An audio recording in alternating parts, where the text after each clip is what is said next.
Hello viewers, আসসালামু আলাইকুম সবাইকে। সবার কি অবস্থা? আলহামদুলিল্লাহ আমি ভালো আছি। আজকে 2-3 দিন ধরে প্ল্যান করতেছিলাম যে ভাইয়ের সহ একটু বাইরে যাব, ঘুরতে যাব।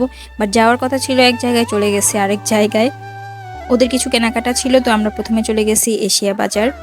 দেন আপুরে কি লাগবে ওগুলা দেখতেছিল, আর এদিকে আরু পাখি দুষ্টুমি করতেছিল, তাই ওকে ধরছে।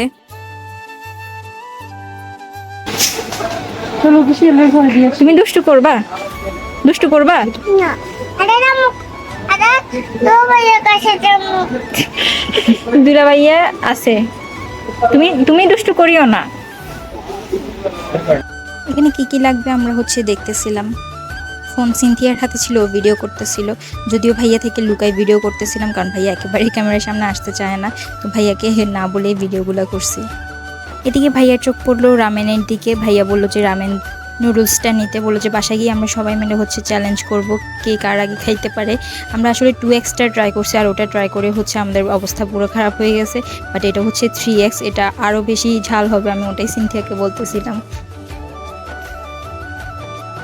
এদিকে আরু পাখি নিজ দায়িত্বে সব কিছু নিয়ে নিচ্ছিল। ও ফার্স্টে চিপস নেয়, এরপরে যায় চকলেট নেওয়ার জন্য। তাই সিনথিয়া দৌড় দিয়ে তাড়াতাড়ি গেছে ওকে ধরার জন্য। আরু পাখি খুব বেশি দুষ্টুমি করতেছিল, এই জন্য ওদেরকে বাসায় পাঠিয়ে দিচ্ছি। আমি আর ভাইয়ার একটা পারফিউম নেওয়া ছিল, সেটা নিয়ে নেয়ামতে চলে গেছি ফুচকা নেওয়ার জন্য। ভাইয়া পারফিউম যেটা খুঁজছে সেটা আমরা পাই নাই, তাই এই জন্য অন্য আরেকটা নিয়ে নিছি। দেন সোজা চলে গেছি নেয়ামত ফুচকা হাউসে। আসলে সর্বপ্রথম ভাইয়াই আমাদেরকে এখানের ফুচকাটা খাওয়া, আর এরপর আমরা এখানে ফ্যান হয়ে যাই।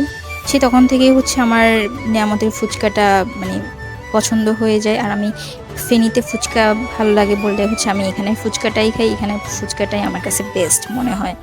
অনেকে বলে এশিয়ান ফুচকা হাউসেরটাও ফুচকা মজা আছে, বাট আমি যখন খাইছিলাম আমার কাছে একেবারেই ভালো লাগে না। আমার কাছে এখানে ফুচকাটাই বেস্ট মনে হয়। তাই আমি যখনই খাওয়ার হয় আমি এখানে এসে ফুচকা খাই। এরপর বাসায় পৌঁছে গেলাম। বাসায় গিয়ে ভাইয়া ফুচকা নিয়ে বসে গেছে আমাদেরকে সবাইকে ফুচকা বানিয়ে খাওয়ার জন্য।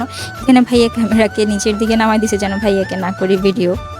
আগেও যখনই বাসায় ফুচকা নিয়ে আসতাম তখনই ভাইয়া ফুচকা বানাইতো, আমরা বসে বসে খাইতাম। তো এখানে ভাইয়াকে একটু হেল্প করতেছিলাম, ফুচকাটা ভেঙে দিচ্ছিলাম। আমি তো ওয়েট করতেছিলাম কখন বানানো শেষ হবে, কখন আমি খাবো। আসলে অনেক দিন বলতে অনেক দিন পরে ফুচকাটা খাওয়া আমাদের। ভাইয়ের সাথেও ফুচকা খাওয়া হয়েছে যে 2-2.5 বছর হয়ে যাচ্ছে। তো ভাইয়া আসার পর এটাই ফার্স্ট। আর এটা আমার ফুচকার বেস্ট পার্ট, টক পানি। এটা আমি ঝালটা খাই, এই জন্য আমার জন্য ঝালটা, আর বাকিদের জন্য মিষ্টি টক নিয়ে আসছি। আর আম্মু তো যেহেতু ফুচকা খায় না, তাই আম্মুর জন্য আলাদা করে চটপটি নিয়ে আসছি আমরা। তো ভিডিওটা এ পর্যন্তই ছিল। আল্লাহ হাফেজ।